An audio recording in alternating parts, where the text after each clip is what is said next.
Good morning. Coming in to give you guys another lock tip. If you are starting your locks or you've had locks for years now or wherever you are in your journey, right? You're still thinking about starting them.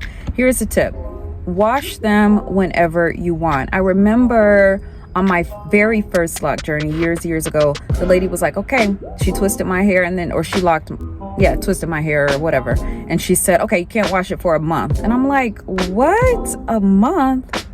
I cannot not wash my hair for a month. So needless to say, that journey did not work for me and I ended up taking them out.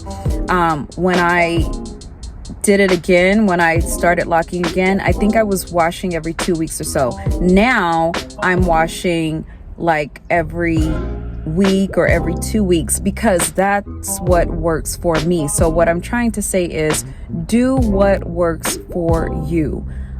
Everybody's different. Some people don't wash their locks except for maybe once every quarter. I don't know, but you have to do what works for you. Okay.